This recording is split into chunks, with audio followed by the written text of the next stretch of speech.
Hey everybody, welcome to the 901 Make podcast. I'm your host, Patrick Crider. I'm the owner of the Insurance Shop of Tennessee and Oddfellow Sock Company here in Collierville. With us today is our co-host, Dr. Brandon Walley. He's the owner of Collierville Vision Center in Collierville. Dr. Walley, how you doing today, man? Hey, feel like it's been a while since we've talked. I've been doing good. I don't know. It's been like a month, maybe something like that. I don't know what to do. I've completely forgotten how to do this.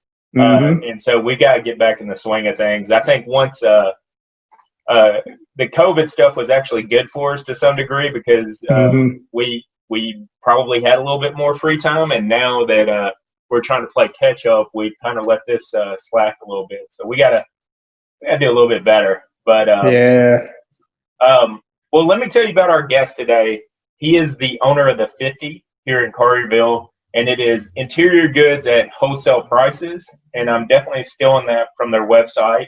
But I've looked at their website, and the pricing is incredible, and I love their style. So let's welcome Daniel Landry. Daniel, what's going on, man? How you doing? Hey guys, I'm doing great. Glad to be here. Definitely glad to be on the show. Awesome. So, I want to learn more about the business. I guess that's the first thing because we kind of know each other through social media more than anything. And so this is actually the first time we're connecting outside of probably Facebook. So I want to learn more about your business and how you even got started with it. Absolutely. The easiest thing, let me start at the beginning, and I'll just kind of work my way here through a quick timeline. I'll be as brief as possible. So with the 50, we are a family business, and so part of this is I'm going to talk about my family because that's just kind of the history of how we all came to be. Yeah. Years and years ago, I say 20 years ago, my parents had they had a furniture store, and I would say probably your traditional furniture store in Vicksburg, Mississippi. Okay. And so when I was in college, that was actually my job. So I went to Southern Miss, and then on the weekends or on holidays, whenever we had off, I'd go up and work at the furniture store. So doing the grunt work, putting the furniture together, even making deliveries, all sorts of stuff. Yeah. What was it called? I'm from Jackson. Okay, it was called Harvest Furniture. Harvest Furniture. This would have been back in like 1999, 2000, 2001 or so, kind of around that time. So we had that. They had that, and then they sold that business, and then we've always done real estate.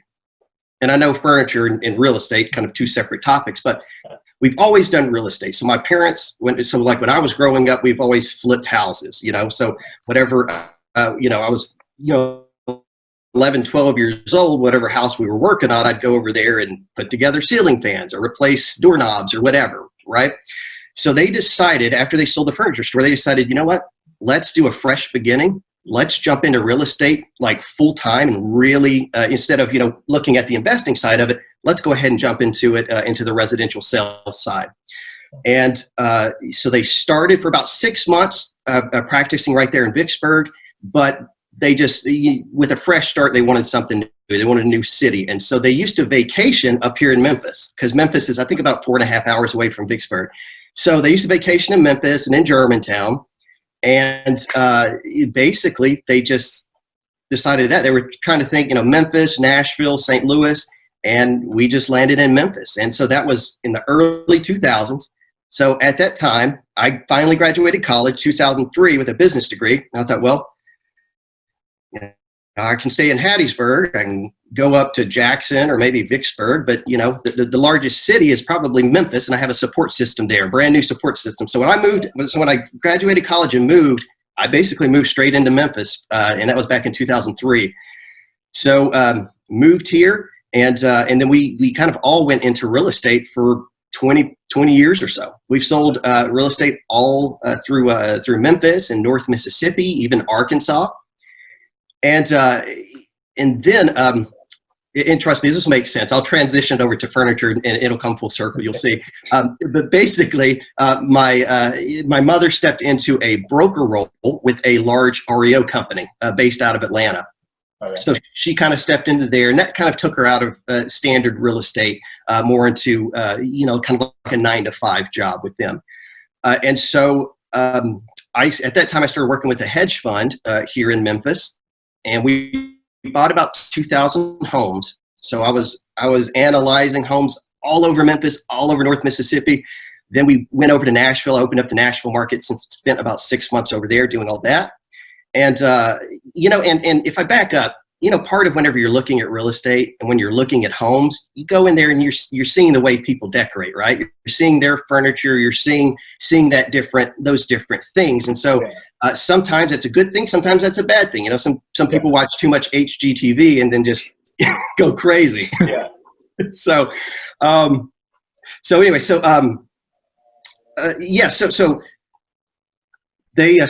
worked for a hedge fund. I did that, and then they relocated their services over to Scottsdale.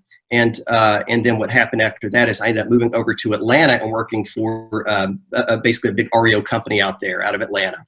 Okay. And so I spent 3 years in Atlanta and did not like it.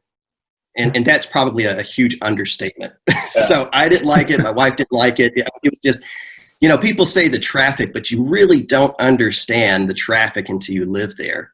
For an example with this, I lived about 3.5 miles from my office in Atlanta. My average commute in the morning was 30 to 40 minutes. Yeah. And same on the way home. We had a parking garage attached to our building.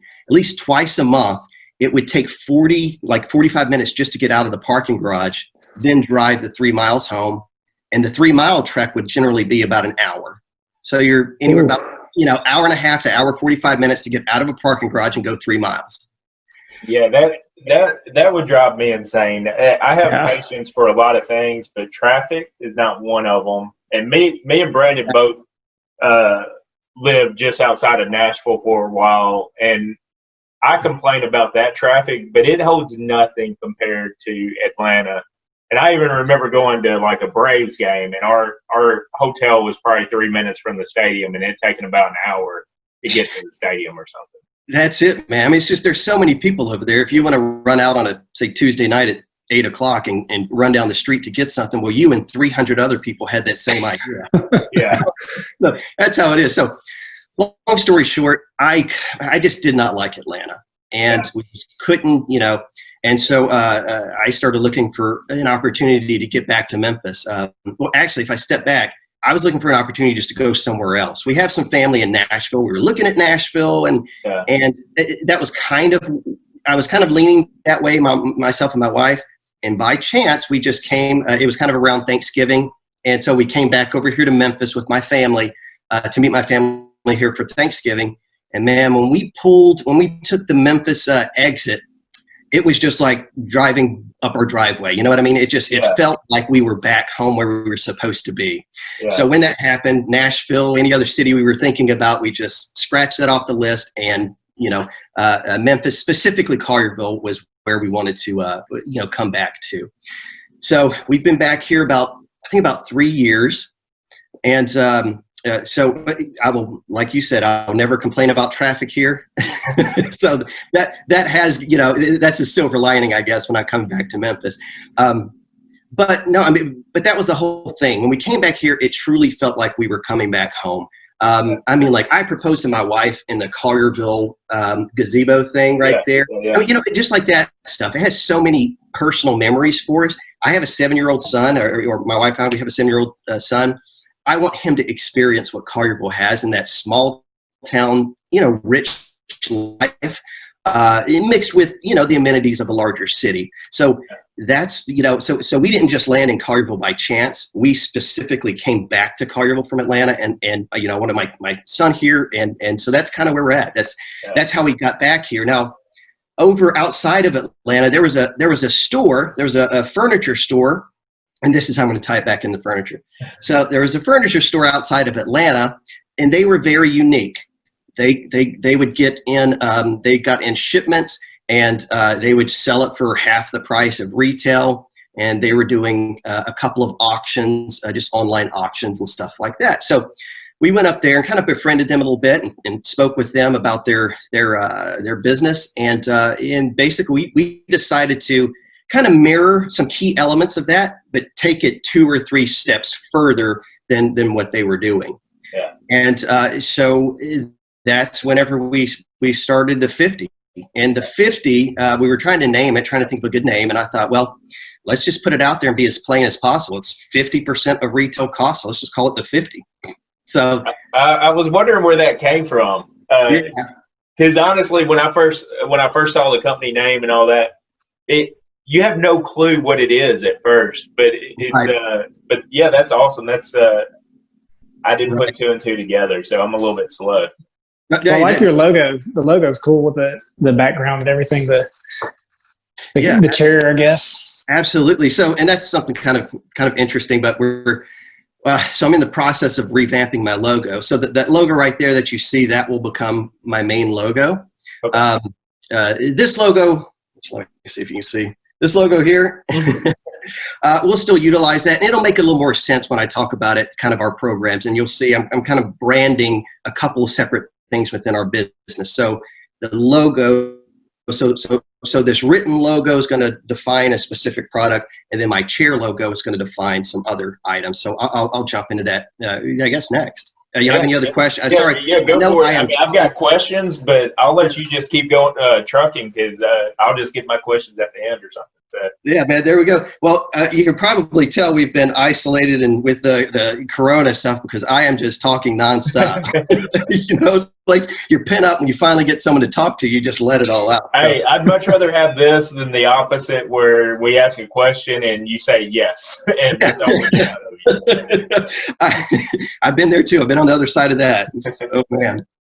So, yeah. So, okay, so our logos, so that's our logo, and I'll explain that a little more in just a minute. But so what we do, we are definitely different and not like your typical furniture store. And every time a person comes into our store, I kind of give them the same 1-minute spiel about how we're unique, what makes us different. And once people get it, I literally have a majority of my customers coming back every single week to every other week. So I always see the same people in there, and just it keeps growing and growing and growing. And I honestly haven't really done very much marketing behind it. So let me jump into what we do, what we are, and just kind of talk about our processes and kind of our business. Okay. So what we do, we get furniture in. Name brand furniture, and basically it's almost like a blind shipment per se. We don't get to choose what furniture gets put on there. Okay. We basically we get a manifest that tells us, hey, here's a truck you ordered, here's all the items in it, it's headed your way. Okay. And it's anything from couches to chairs to tables, mattresses. I have a portable air conditioner coming on this next shipment. One of the funny things is I just saw so I have this big tiger picture like wall art that's coming, and it's totally like Tiger King, I was about to say somebody's gonna get that just for the Tiger King aspect. Exactly. So it was a couple shipments ago. It was honestly like right when Tiger King came out. Yeah. In shipment. So here's the fun thing about these shipments. The shipments are anywhere from like 300 to 500 pieces. So it's a good bit. We get a shipment in every 2 weeks, and we in the near future we might be getting it even more frequently than that. But so we get it. Hey, let me pause you here for a minute. Sure. I got a marketing idea for you. So don't sell the tiger. Put it up in the front of the store, and then make everybody take a selfie with it when they come in and check in, and that can be your thing. I like that idea. Don, that is terrific. I was gonna see if I could buy it, so it's in the background of every podcast. There you go. So here's the funny thing though. So like right when Tiger King came out, we got a shipment. Now on these shipments, we know what like 95% of what's going to be on there. But that other 5%, we'll get stuff that just boxes that were not on the manifest, or maybe it says, hey, this is supposed to be a vase. You open it up and it's something completely different. I mean, that happens, about 5%, but it happens on every shipment. So right when Tiger King came out, I'm not kidding, we had a walking cane come in, and it had, I wish it was a tiger, but it was a lion head on the top. And that was awesome. So, of course, I annoy everybody around the store because I'm not selling that cane. I'm using that cane. That's my prop. And so then I started, mimicking the Tiger King and all that stuff with my cane. So with your idea of taking the picture, I'm going to have that cane for them to use as a prop too. So that's fantastic. That's awesome. I love that. That's awesome. So, so with that, so we get in, like I said, a number of pieces every 2 weeks. Now in our store, which is, so we have a very unique location. Our location is actually, it's off of 72, but it's back where the mini storage warehouses and stuff are. There's a lot of them back there. Mm-hmm. So when we had this idea and I was driving around Collierville looking for rentable spaces for this furniture store, there's really not a lot of options. Of course, let me back it up, at the price that we needed, right? Because the closer into Collierville, my goodness, that the rent and those leases just start to go up, and the length of the leases start to, and so and of course the space is super small on most of those. So with us providing the discounts that we do, I wanted to make sure I could keep our overhead as low as possible, so that I can, take those savings and then of course pass it on to our customers. And so our store, it's a very small store. I think it's just right about 2,000 square feet.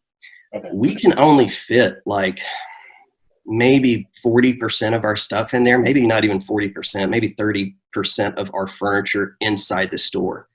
So the great thing about it is we're at a mini, warehouse facility. So we have seven or eight bays behind us, big storage bays loaded full of stuff, full of boxes and all of that stuff, with all the furniture and everything.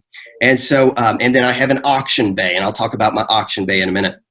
So basically that all the pieces come in, and we look at I would say kind of your more popular pieces, your couches, chairs, stuff like that. We immediately take all that, put it on the floor, and then the rest kind of goes into our bays. I do a ton, probably, I don't know, like a ton of my business and everything is all generated through social media. Probably actually most of it's generated through social media. And then just now, probably within the past 30 days, we've gotten a ton of word of mouth. So I'll see a bunch of friends coming in, friends of friends of friends. And so we rely so heavily on Facebook and social media and Instagram, specifically for all that other inventory that I can't put on my showroom floor.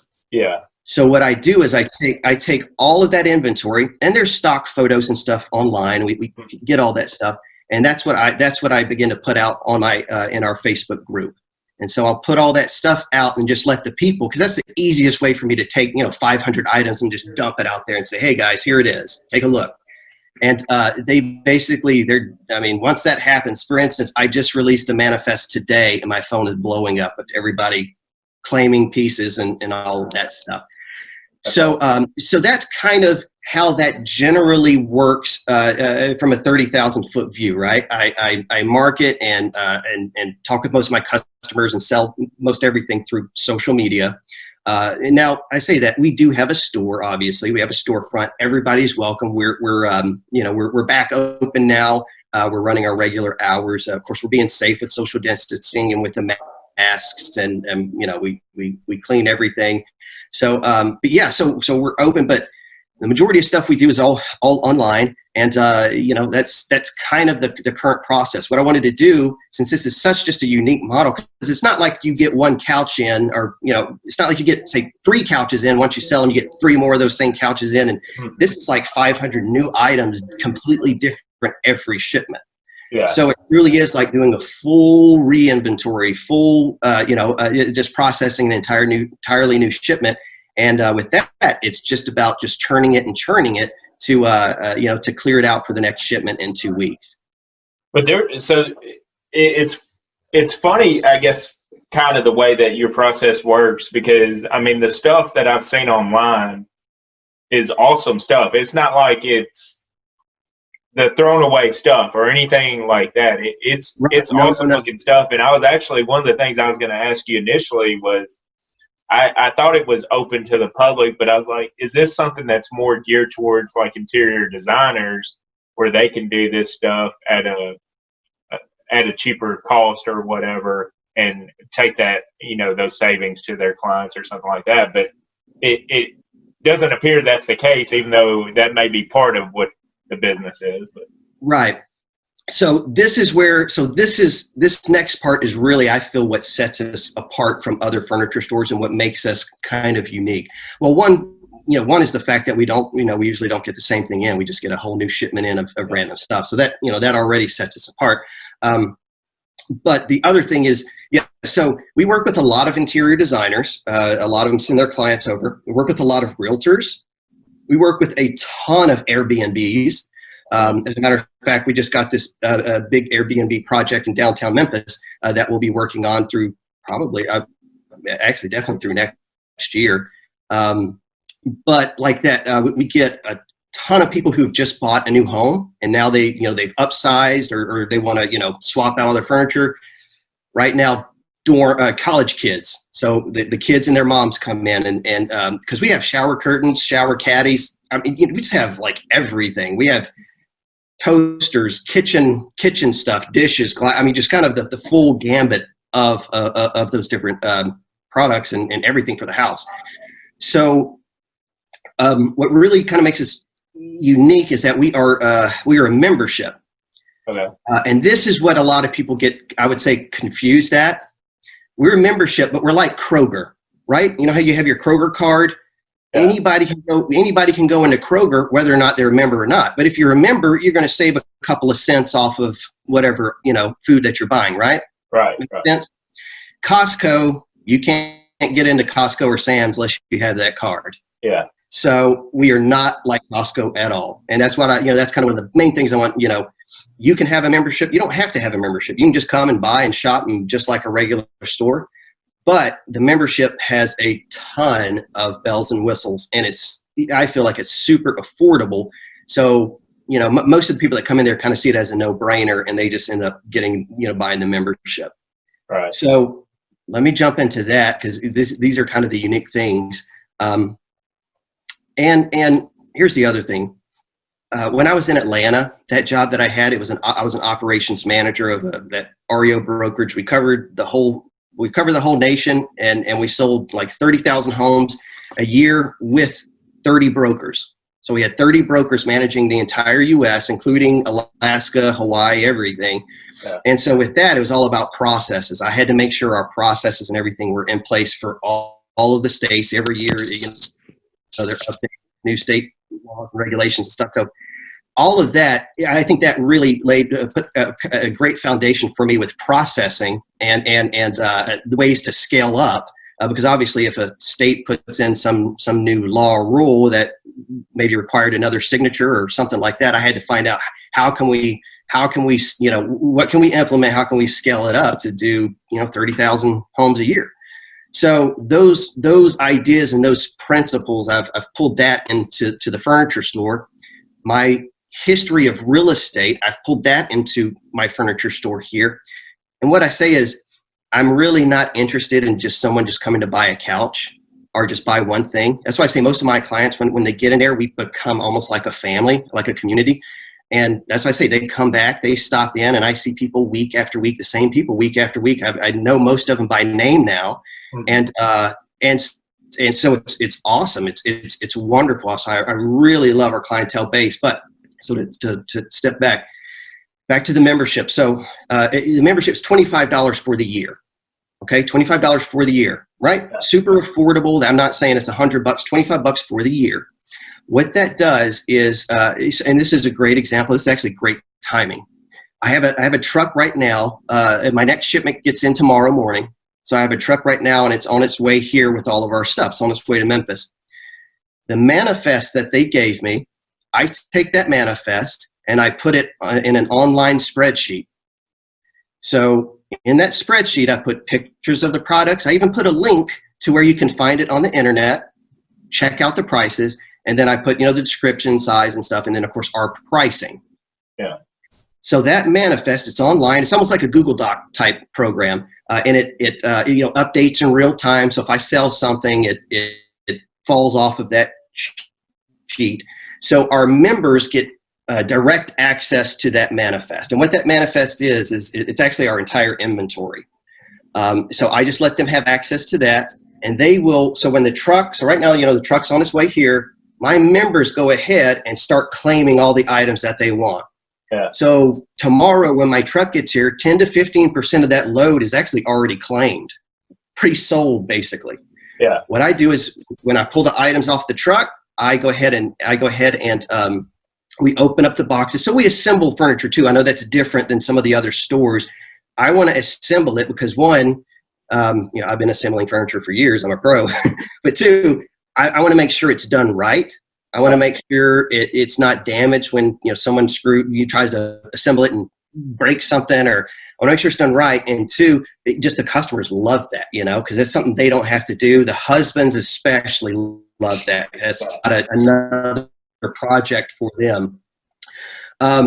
So I check everything, make sure everything's good. Then I call my members up and say, hey, it's ready. Come pick it up. They come up. It's almost like online shopping. As soon as it gets in, they run up there, pick it up, and there we go. So 10 to 15% of my load is sold by the time it gets here. So tomorrow morning, that'll be that.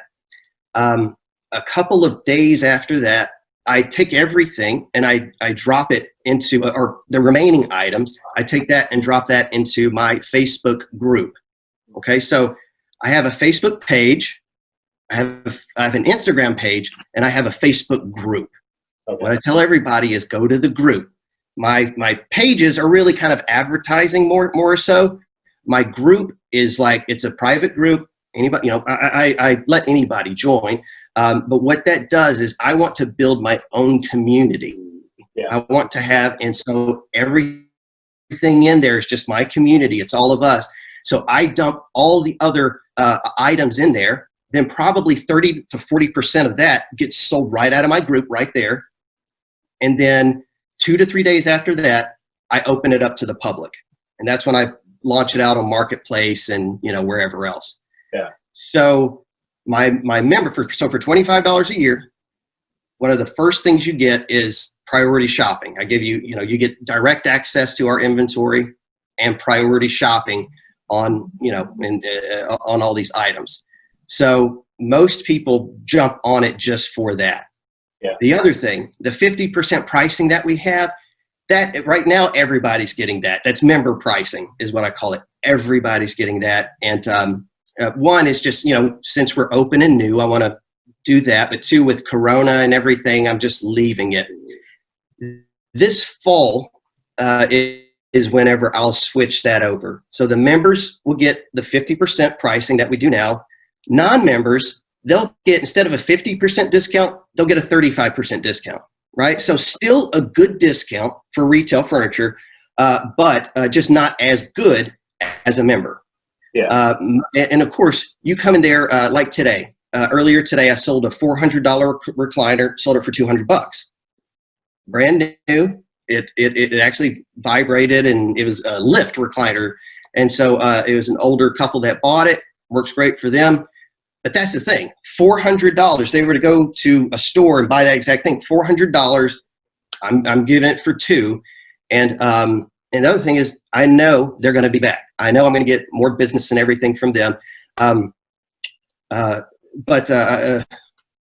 So it's still a good, so yeah, this is why I was bringing that up. I was trying to remember why I made that point. So even if you're not a member, you're still going to get, it's like on that recliner, you're still going to get 35% off of a $400 recliner, you know? So in that, with the savings, you're already going to save that $25 for my membership, right? Why not just? Yeah, that's easy math right there. That's exactly it. That's exactly it. So that's what I wanted to make it such a no-brainer, but I did want to make it a membership where people feel like they're a part of something versus I just go to Walmart and I'm just another number. I'll go to Target, I'm another number. Well, I shouldn't say Target. I like Target, but my wife likes Target probably too much. I know. So, yeah, man. So that's kind of the thing. I wanted to make it such a no-brainer.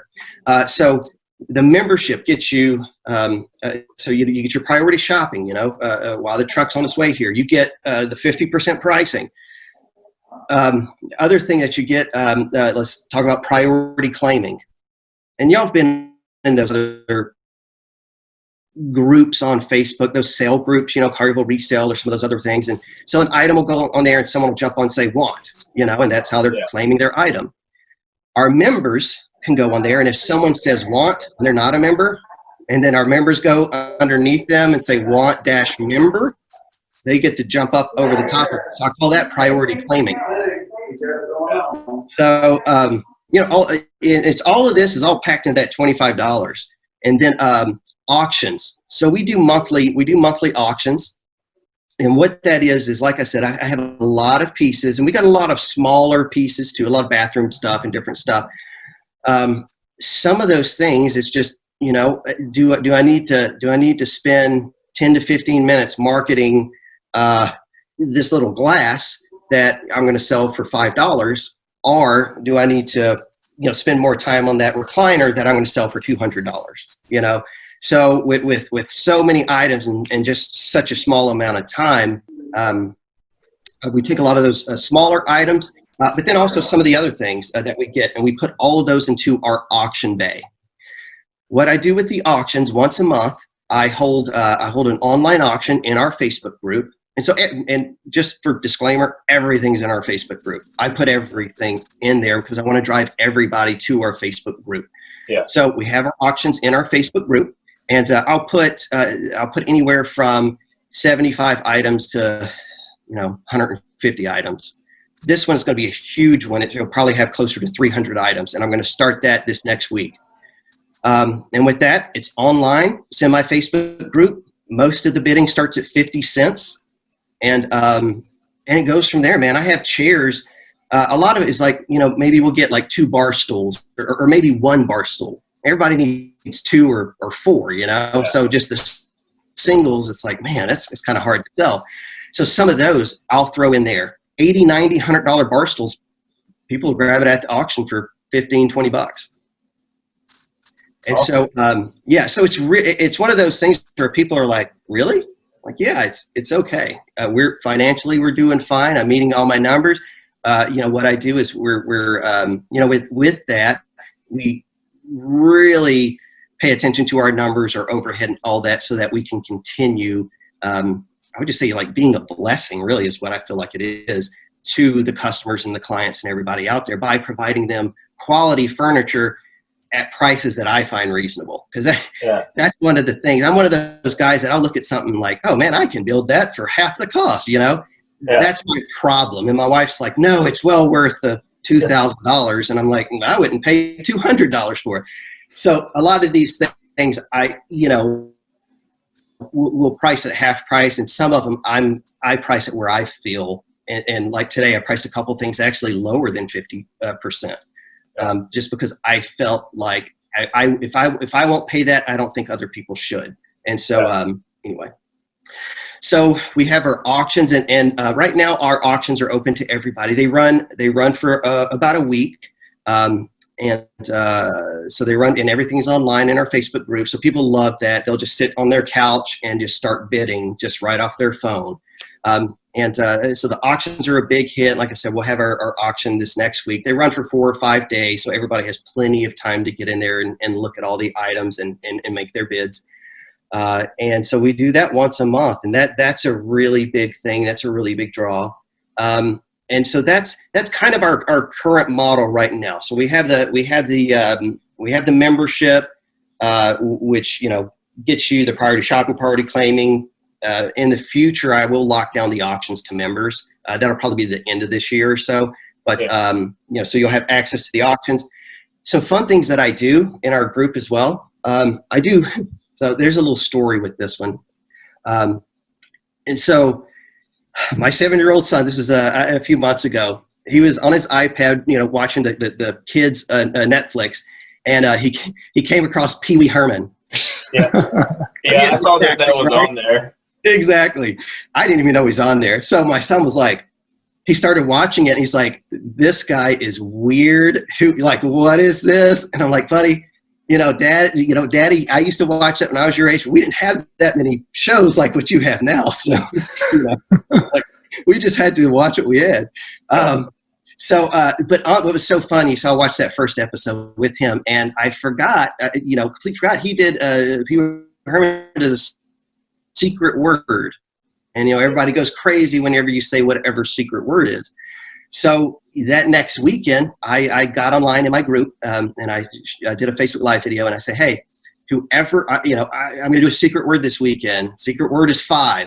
If you come in and say 5, you'll get an extra 5% off."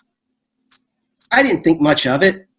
We were bombarded, and I couldn't even say hi to people when they walked through the door before they were like 5, 5, 5, 5.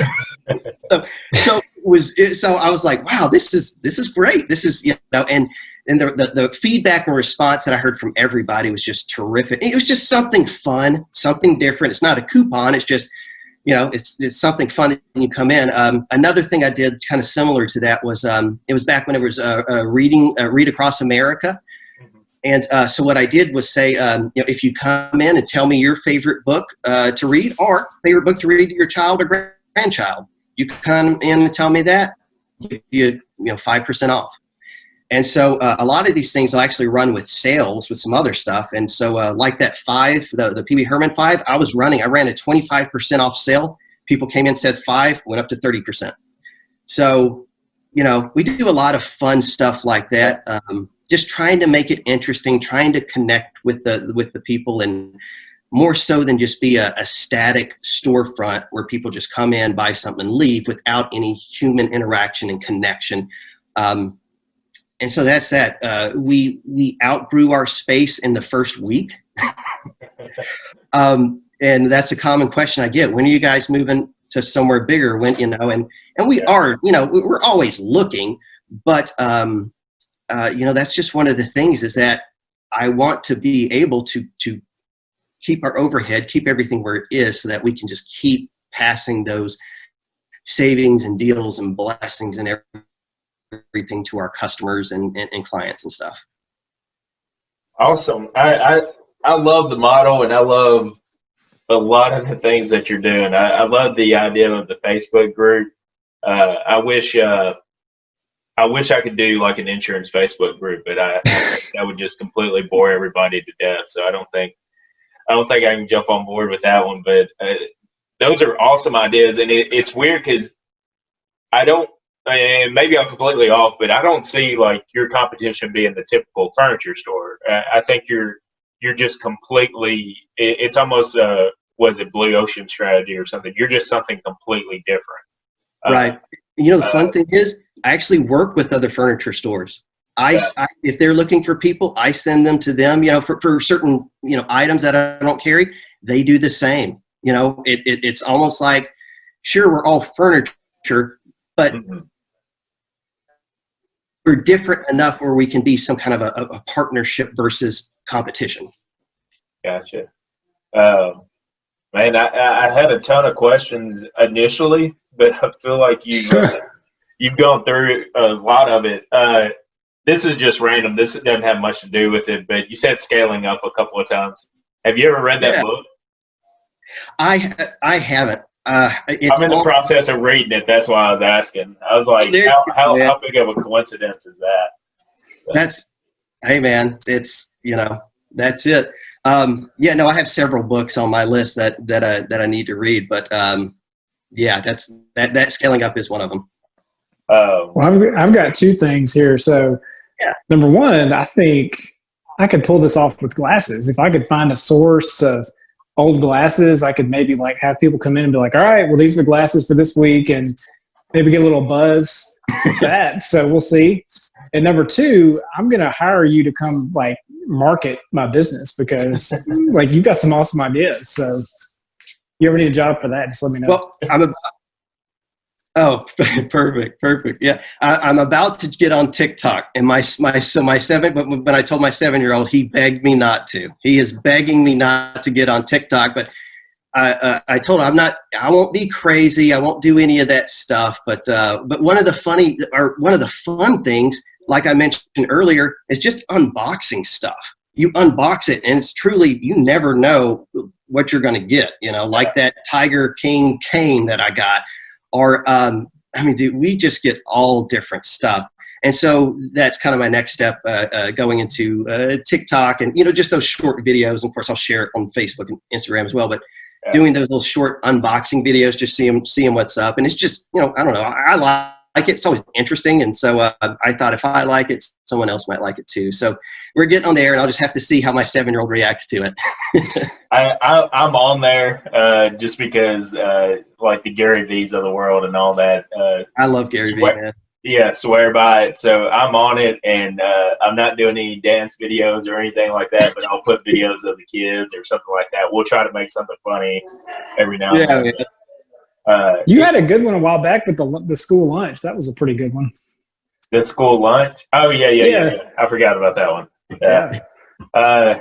So it's an interesting medium for sure. It can also kill a lot of your time if you get sucked into it. So that's exactly it. So and now and I'll say now going into business and utilizing social media, I look at it completely different than I did years ago when I was just someone on Facebook looking, or Instagram.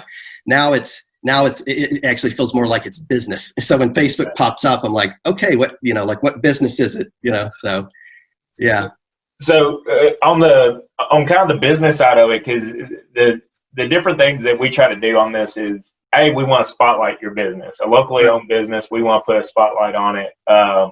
But part of it too is there's plenty of people out there that maybe are on the edge about going business for self, or maybe they're already a business owner and struggling, but you obviously wear different hats throughout the process. But are there some things that you think you're good at, or you think somebody needs to have to be able to go business for self? What do you think, I guess, your best attributes are? I can kind of guess, but yeah. Let's see. Well, let me tell you what I'm not good at. Yeah. Well, and that came off sounding so conceited, and I'm so sorry. I didn't mean it like that. It's just easier because those things that I'm not good at, that's constantly in my head, and that's constantly I'm seeking, because what I feel is like if I'm not good at something, I can either spend all my effort trying to do it, and really I'm going to waste a lot of time. The product, or whatever I'm delivering, is probably not going to be as good as if I were to get someone else who's good at it, get them to do it, and then I can move on, just delegate that.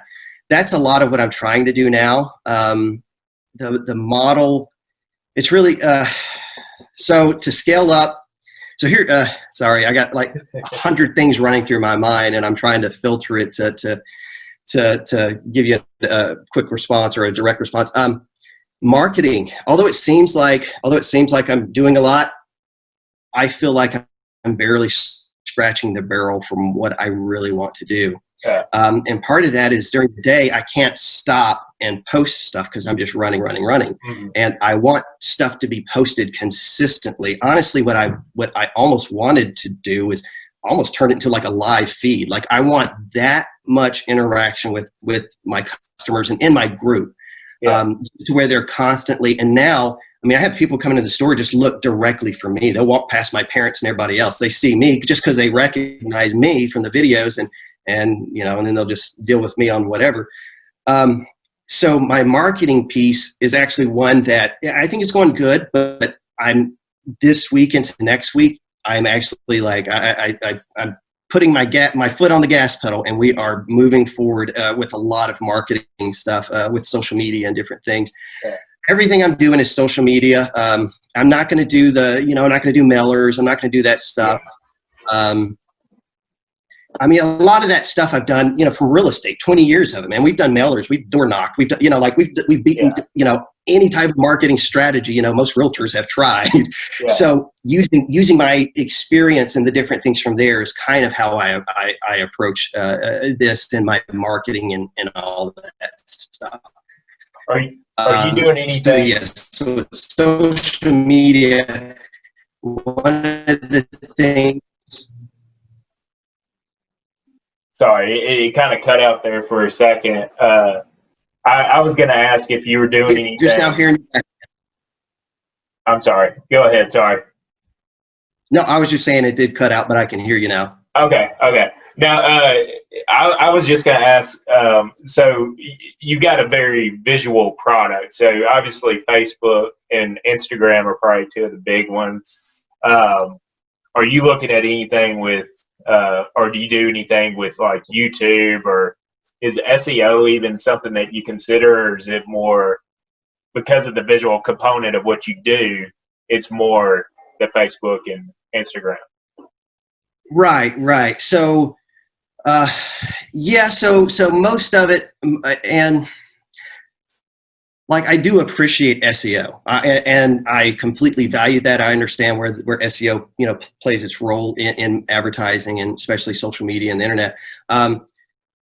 And really, when I'm working on SEO and hashtags and all that stuff, I'm just keeping it specific, more general to my business. Honestly, the only hashtags I've really used are the 50 Memphis and then the 50 auctions, just to label those things. And yeah, we'll pick that up in the future. I have a lot of ideas and that stuff.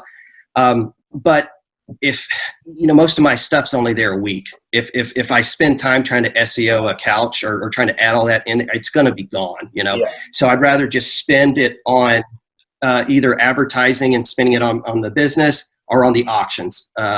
And then like when I do later on this year, I'll do a shopping spree, probably like a $500 shopping spree. And so those big events are where I'll put most of my marketing. And, if I'm going to really look at SEO and driving it in there, with enough time, for instance, I wouldn't put all that effort in if something was happening tomorrow, right? Because it really won't work. But if it's 30 days from now or even 3 weeks, I have enough time to get it out there and then let Google start start filtering it and doing whatever Google does. Yeah, I got you.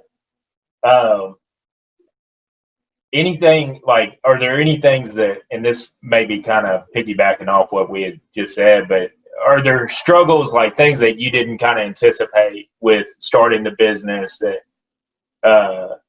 has been more difficult than you anticipated, I guess? Yes. The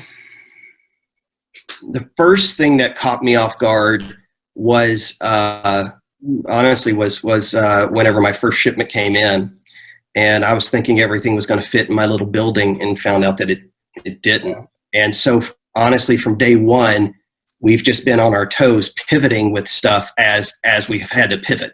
Yeah. The biggest thing for me really is inventory management and getting all of that not synced up, but just manageable, easier online. That's kind of, because it's nothing but it's consistent adding stuff on, consistently removing stuff, and just trying to keep it in the middle with what's actually there. Yeah. And then some of the other marketing, basically it's like you're one person and you want to clone yourself and your other workers and train them up to where basically you kind of have mini-me's. Yeah. That's doing that. I have a couple of them that I'm working on right now, training them. We've brought on 3 new people just because it's just been going and going and going. And I mean, I've just been running crazy and tired. So I brought on people to help. That's one of the other things. I kind of feel like certain parts of business, one of it, you need to lead with revenue before you jump in there, right? I know a lot of people just immediately go ahead and pull on all this overhead because sure, we're going to make it, but it puts all that pressure on you as well. But then, what happens if you stumble or if something happens with that performance? Oh boy, So what I do on some of these things, I make sure I have that consistent revenue stream for whatever that is that I'm going to do. And I'll make sure that I'm overloaded. And the only way we can get to that next level is if I take this off and hand it over to somebody. And so financially, I want to make sure A, we can cover that, and then B, hand that off, get them trained as quickly as possible so that we can get up to that next step. So everything I've told you now, honestly, is actually just phase one of our business. I have a second phase that I'm hopefully 60 to 90 days from jumping in. So I tell you, I'm approaching this. I feel like I'm approaching this from a unique standpoint. And I just kind of wanted to take the furniture store and flip it on its head. Yeah. So long story short, phase two, and it's really not anything huge, but phase two is we're actually going to be carrying, we're in the process of working with 5 or 6 different vendors to actually other furniture, like couches, dining room tables, stuff like that we can get on a consistent basis, or even customizable. And this part really kind of falls more in line with the furniture store, right? You can go in there and they'll have couches, and maybe you don't like that color, but their manufacturer may have it in a different fabric and whatever else. That's phase two, and that's what we're going to start within the next 60 to 90 days. So and that's. Well, I was going to say, tell us so we kind of caught the tail end of it, the beginning of it, where you're talking about, I guess, what you were going to do with the furniture. Go over that again, because it just kind of cut out for a second. Cut out? Okay. So I'll circle back. So phase two, what that is we're working with about 5 or 6 different furniture manufacturers that deliver furniture to furniture stores in Memphis, as well as, where else across the U.S. So we're working with them, and we're going to actually start getting that furniture that we can reorder. And this part is probably more like your typical furniture store, right? Yeah. Okay. In essence, we're going to start a typical furniture store as phase two, but the pricing on that is going to be marked down as well. Now, it won't be the same as my other items, because I buy those wholesale, and this I'm buying from the manufacturer, and the cost of those that furniture is more expensive. But I'm not going to be marking it up as normal furniture stores do. We're going to be doing a reduced rate on that furniture as well. So that's kind of where I was talking about the different logos are going to come into place, because the written out is really going to cover all of my warehouse stuff, my auction stuff is going to kind of cover that, be under that logo, and then all of my retail stuff is going to be under that logo. Okay. And I have right, and so that way when people walk into the store, they can kind of see, okay, that is the wholesale stuff. That's discounted heavily. That's whatever. And then, okay, yeah, this is a retail piece. It is discounted, but you're not going to get a couch for $50. A $500, $600 couch for $50. Yeah. So that's kind of the two parts, or say phase one and into phase two. So, just kind of a general question. So, do you have to essentially move spaces at that point if you? We will. Okay. Yeah, I mean, we'll have to bite the bullet, but that's a whole different. With that side of it, that's a whole different revenue stream and everything. And right. You look at those pieces differently than I would look at the auction or the warehouse stuff. So in essence, we'll be running phase one and phase two with the wholesale, the auction, and then your regular retail side. So furniture store, that's whenever I'll probably be stepping on a couple of their toes, because I will be carrying some of the items that they carry are from the same manufacturer, just at a reduced cost. So awesome. Well, like Brandon said, I'm intrigued by. I know you kind of downplayed some of your marketing, but I think you've got some awesome ideas with what you're doing. So we'll have to schedule a time sometime, grab coffee or something, because I want to steal some more knowledge from you at some point. Absolutely, man. Honestly, that's one of the other things, that I love to do is meet with other business owners. And I think, kind of back to the topic of if someone's starting a new business or getting into something, exactly that. It's being able to talk with other people. Even, you're in insurance, I'm in furniture, right? Completely different. Mm-hmm. But yet there's still marketing concepts that are universal. There's still, so many things that can relate to all of our businesses. Why not, if we're not competitors, why not work together and share what works for me, what works for you? And, so, I mean, that's kind of, man, I'm all about collaboration. And here's the thing, man. So back to my real estate days, I used to teach real estate classes and different things like that. And I used to share all the tricks and stuff that I would do in real estate. And people said, hey, like, aren't you afraid to share all of that stuff? Aren't you afraid they're going to do it? And I said, well, honestly, 5% of the people will probably try it. 90 to 95%, they're not going to do it. They're going to write it down on a notebook, but when it comes time, they're not going to do it. So that's kind of my thing. So that's what I said. I don't have any issue sharing. And if it benefits someone else, they actually do it, awesome. But, I'm just going to keep going and doing my thing. And that's why I was saying, like with other businesses and other business owners, I love to communicate and kind of have that ongoing, conversation between us.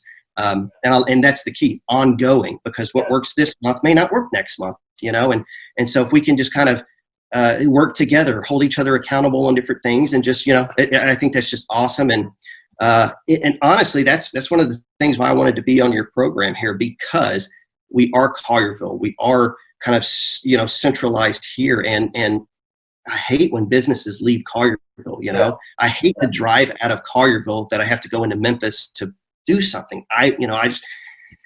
I'm getting older, and so I just want to stay. I want to keep my driving radius as small as it can be. And so, I want stuff to prosper in Collierville. Right. I'm the same way, and it's more so like it's not. We moved back to Collierville probably 3, maybe 4 years ago, so it's not like we've been here too long. Right. But it's one of those deals where I've been here long enough to see quite a few businesses have to shut down for whatever reason because they're not getting the support that they need. And so that's my big thing, is just trying to do anything we can to support each other and get word out so that the Collierville community knows to support and all that. So, man, I'm all for it. I think we lost Brandon. He probably had a patient or something, but we'll have to continue this conversation sometime off the podcast. But I love your business model. I love some of the ideas that you have, and then we didn't even dive into really like the operation stuff, but it sounds like you got a background in some of that stuff, which that's where I'm bad at, and that's what I've been working on since all the COVID stuff. But we'll have to catch up sometime here soon. But I appreciate you coming on, man. Again, I've said it several times, but I love the concept that you got here. Awesome. Well, thank you, man. And honestly, dude, I'm just like, I'm trying this. All this is new territory for me. So part of it's, red light, green light. Try it. If it doesn't work, stop. Or if it does, green light, keep going. But so it's so encouraging when I get feedback from you or from some of our clients or different stuff about, this is great, this is whatever. Because, man, that's just encouraging. That lets me know these steps that I'm making, that I'm actually in the right path and it's being a benefit to people. Yeah, I really like that it's, I said it before, almost a blue ocean strategy. It's just so different, but it's cool, and it definitely has its place. It's not something that's so out there that people don't understand it. It's something that really should make sense for a lot of people. So that's exactly it. This is kind of what I say. Think of us like a Kroger, not like a Costco. A Kroger, anybody can come in and shop. You just get the membership. You'll save more. Kind of a no-brainer. So that's that's that. Well, cool, man. Well, I appreciate you coming on and sharing what you do and about the business. And we'll definitely have to catch up here soon. All right. Awesome. Thank you so much, man. All right, man. I'll see you. Bye.